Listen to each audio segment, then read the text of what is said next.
Shalom teman-teman. Teman-teman, apa yang akan terjadi jika benda-benda di alam ini diuraikan terus-menerus hingga sekecil-kecilnya? Video kali ini akan membahas materi, di mana kita akan mengurai benda hingga ke partikel dasar penyusun suatu benda, sekaligus berkenalan dengan partikel super kecil lain yang masih menyimpan misteri. Ayo simak video ini sampai tuntas.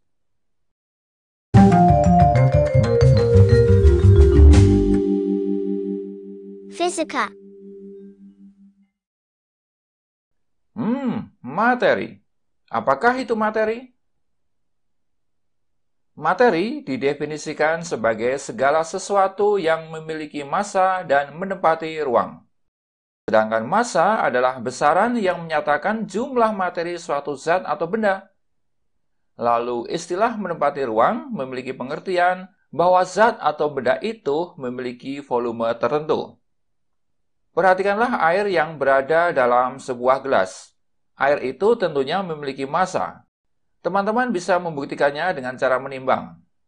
Selain itu, air juga menempati ruang.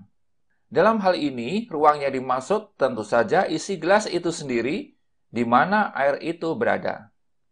Demikian juga benda-benda fisik yang lain, semuanya adalah materi, seperti besi, kayu, bongkahan batu, butiran beras, butiran pasir, bahkan juga udara.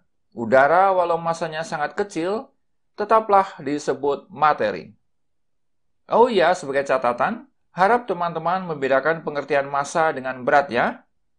Massa adalah besaran yang nilainya tetap dimanapun materi berada. Sedangkan berat bisa saja berubah-ubah karena dipengaruhi oleh nilai percepatan gravitasi yang bisa saja berbeda dari satu tempat dengan tempat yang lain.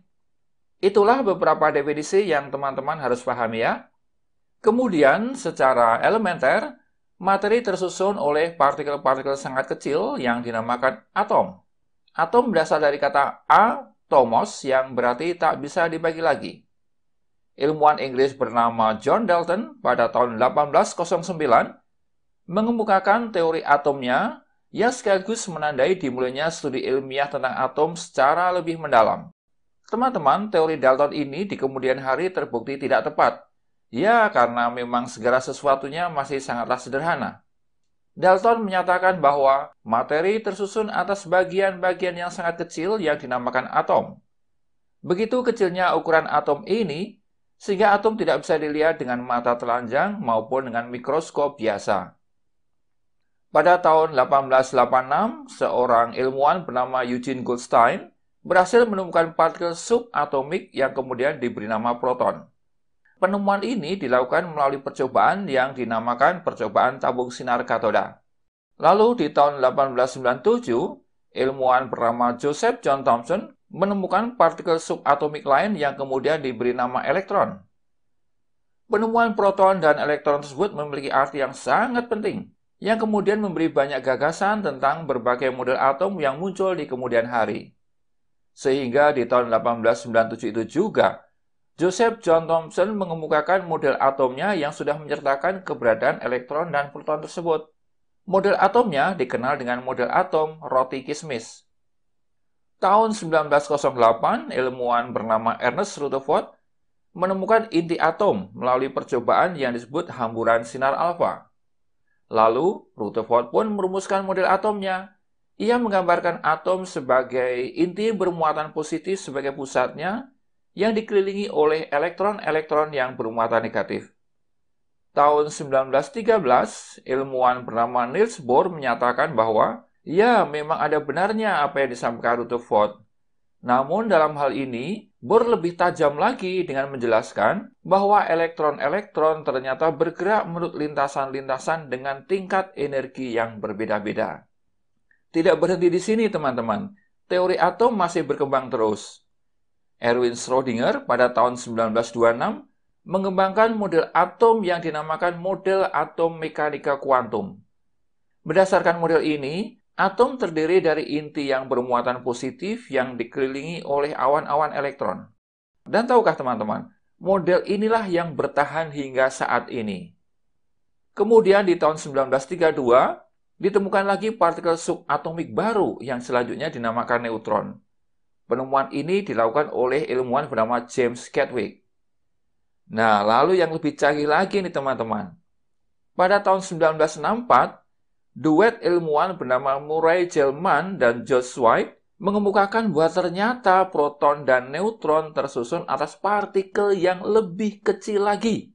Partikel ini diberi nama quark. Dikatakan bahwa di dalam satu proton terdapat 3 quark dengan muatan listrik masing-masing plus 2/3, kemudian plus 2/3 lagi, dan minus 1/3. Sehingga muatan total satu proton adalah plus 1. Kemudian untuk neutron juga mengandung 3 quarks dengan muatan listrik masing-masing plus 2/3, kemudian minus 1/3, dan minus 1/3. Sehingga muatan total satu neutron adalah 0. Nah, seru kan teman-teman? Baik, mari kini kita bahas atom dalam konteksnya sebagai penyusun materi. Di sini kita berkenalan dengan istilah, yaitu unsur dan molekul. Apa sih unsur dan molekul itu? Kita ambil contoh serbuk besi ya. Serbuk besi bila diuraikan ternyata tersusun dari miliaran satuan atom besi. Ya, hanya ada atom besi saja di sana. Tidak ada atom lain selain atom besi. Maka kumpulan atom besi ini disebut unsur besi.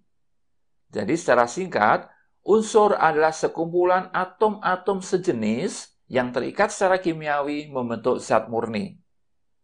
Contoh unsur yang lain adalah emas, tembaga, karbon, belerang, helium, lalu argon, zirconium, lawrencium, samarium, gadolinium, dan lain sebagainya. Kemudian mari kita perhatikan air. Bila diuraikan, akan terlihat bahwa air tersusun dari miliaran satuan gabungan antara atom hidrogen dan atom oksigen yang terikat secara kimiawi. Satu satuan ini terdiri dari gabungan 2 atom hidrogen dan 1 atom oksigen. Satuan ini dinamakan molekul air. Jadi, molekul merupakan gabungan-gabungan atom yang terikat secara kimiawi juga. Contoh selanjutnya adalah atom oksigen yang bergabung dengan atom oksigen lain. Hasil gabungan ini bisa membentuk O2 atau O3. Molekul yang merupakan hasil penggabungan atom unsur sejenis seperti ini disebut molekul unsur. Contoh molekul unsur yang lain misalnya F2, N2, P4, S8, dan lain sebagainya. Sedangkan molekul air dinamakan molekul senyawa karena terbentuk dari jenis-jenis atom yang berbeda, yaitu H dan O. Contoh molekul senyawa yang lain misalnya CO, CO2, lalu CCl4, ada lagi H2SO4, CaCO3, dan lain sebagainya. Teman-teman, namun demikian harap dipahami ya, bahwa ada kelompok molekul senyawa yang hanya boleh disebut sebagai senyawa saja. Artinya apa? Artinya teman-teman tak boleh menyebutnya sebagai molekul. Hal ini berlaku untuk kelompok senyawa yang disebut senyawa ion. Memang apa itu senyawa ion? Senyawa ion adalah senyawa yang terbentuk dari ion bermuatan listrik positif atau disebut kation dan ion bermuatan listrik negatif atau anion. Ion positif adalah atom yang kehilangan satu atau lebih elektron, sedangkan ion negatif adalah atom yang menerima satu atau lebih elektron. Dalam proses persenyawaannya, kedua jenis ion tersebut berikatan secara elektrostatik. Ikatan yang terjadi dinamakan ikatan ion. Senyawa ion yang populer adalah NaCl. Senyawa ini terbentuk karena terjadinya ikatan ionik antara ion Na+ dan ion Cl-. Nah, terhadap senyawa seperti NaCl ini, teman-teman hanya boleh menyebutnya sebagai senyawa saja. Selain NaCl, tentunya ada banyak lagi senyawa ion di alam ini. Misalnya KCl, lalu K2SO4, CaCO3, CaSO4, CuS, dan lain sebagainya. Sedangkan untuk senyawa non-ionik seperti H2O, HF, HCl, N2, kemudian O2, dan lain-lain, teman-teman boleh menyebutnya baik sebagai senyawa ataupun molekul. Oke, sampai di sini semoga teman-teman bisa memahami ya. Lalu bila teman-teman meninjau materi berdasarkan wujudnya, maka materi dapat digolongkan menjadi materi berwujud padat, cair, dan gas. Materi yang berwujud padat memiliki volume dan bentuk yang sifatnya tetap. Perhatikan saja sendok. Tentu saja sendok itu cenderung tak mengalami perubahan fisik apapun kan, walau digoyang-goyang atau bahkan bila dipukul-pukul dengan tangan. Sedangkan materi cair memiliki bentuk yang tidak tetap, namun volumenya tetap. Misalnya saja air dalam gelas, pasti akan berbentuk seperti gelas itu. Namun, bila air itu dituang ke dalam mangkuk, maka bentuknya akan menyesuaikan bentuk mangkuk itu. Namun demikian, volumenya ya tetap saja, ya bukan? Keadaan serupa sebetulnya juga banyak termuat di dalam Alkitab, teman-teman. Misalnya di dalam kitab Kejadian, pasal 1 ayat 9, ada tertulis begini, "Berfirmanlah Allah, hendaklah segala air di bawah langit berkumpul pada satu tempat, sehingga kelihatan yang kering. Dan jadilah demikian." Nah, ayat ini kan jelas menerangkan ya, bahwa air bisa berkumpul pada satu tempat. Sifat ini tentu sangat sesuai dengan sifat materi cair. Bisa dipahami ya teman-teman? Sedangkan materi gas memiliki baik bentuk dan volume yang tidak tetap. Katakan saja terdapat 1 gram udara di dalam balon mainan. Teman-teman bisa mengubah volume udara itu maupun mengubah bentuknya. Dengan cara bagaimana? Dengan mengecilkan volume balon itu atau sebaliknya, yaitu mengembangkannya. Itulah tentang wujud materi. Nah, teman-teman, untuk memahami materi, kita juga harus mengenal sifat-sifat materi. Sifat materi secara umum digolongkan menjadi 2, yaitu sifat fisika dan sifat kimia. Sifat fisika adalah sifat materi yang dapat diamati, lalu diukur atau dirasakan oleh panca indera tanpa mengubah materi tersebut menjadi materi baru yang lain. Sifat fisika ini masih dapat dibagi lagi loh, yaitu menjadi 2 kelompok yang kita kenal dengan sifat intensif dan sifat ekstensif. Sifat intensif adalah sifat yang tidak bergantung pada jumlah materi. Contohnya adalah warna, bau, kilau, titik didih, titik lebur, rapat massa, kepadatan, lalu ada viskositas, permeabilitas, kemudian indeks bias, konduktivitas, resistansi listrik, tegangan muka, dan lain sebagainya. Berkebalikan dengan sifat intensif, sifat ekstensif justru bergantung pada jumlah materinya. Contohnya adalah panjang, lebar, volume, kemudian massa, kemudian konsentrasi, dan lain sebagainya. Perhatikanlah setengah galon air mineral dan segalon penuh air mineral. Tentu artinya ada perbedaan volume di antara keduanya, bukan? Nah, itulah sifat ekstensif. Kemudian untuk sifat materi yang terakhir adalah sifat secara kimia atau sifat kimia. Sifat kimia selalu berhubungan dengan pembentukan materi baru. Contoh sifat kimia misalnya tingkat kemudahan terbakar, kemudahan membusuk, kemudahan berkarat, kemudahan meledak, lalu kekuatan sifat racun, lalu keradioaktifan, lalu kestabilan kimiawi, dan lain-lain. Nah, kini muncul pertanyaan teman-teman, apakah materi bisa berubah? Jawabannya, ya tentu saja. Oleh karena itu, kita sekarang mempelajari bagaimana materi mengalami perubahan. Perubahan materi ada 2 macam, teman-teman, yaitu perubahan fisika dan perubahan kimia. Perubahan fisika adalah perubahan materi yang hanya terjadi pada aspek kenampakan fisik saja, tanpa mengubah komposisi materi itu. Contoh perubahan fisika adalah peristiwa es batu yang mencair karena pemanasan. Mula-mula, es batu yang berwujud padat akan berubah menjadi wujud cair, yaitu air. Pemanasan lebih lanjut akan menyebabkan air berubah menjadi uap air.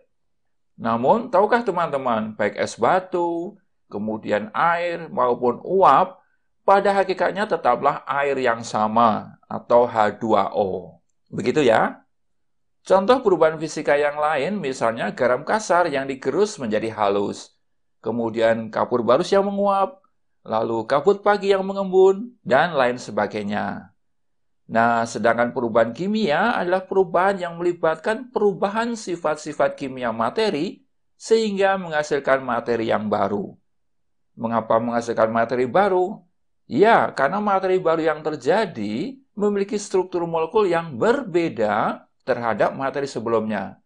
Jadi terjadi penyusunan ulang atom-atom sehingga memunculkan perubahan sifat kimia sekaligus komposisinya. Contoh perubahan kimia adalah peristiwa pembakaran kertas. Pembakaran menyebabkan molekul selulosa pada kertas berubah sama sekali menjadi karbon dan karbon dioksida. Teman-teman tahu, baik karbon dan karbon dioksida adalah materi-materi yang sama sekali berbeda dengan selulosa. Itulah perubahan kimia. Contoh perubahan kimia yang lain misalnya besi berkarat, sampah membusuk, kemudian warna pakaian yang makin lama makin pudar, obat mah yang meringankan sakit perut, lalu petasan meledak, dan lain sebagainya. Itulah teman-teman pembelajaran kita tentang materi. Dengan memahami hakikat materi, diharapkan teman-teman memiliki dasar untuk bisa memahami ilmu fisika yang lebih kompleks, terutama pada pembahasan mekanika, lalu termodinamika, kemudian teori kinetika dan fisika modern. Namun, bila teman-teman masih belum mantap dengan bahan pada video ini, silakan tonton ulang video ini sampai tuntas ya. Sekian pelajaran kita. Tuhan memberkati.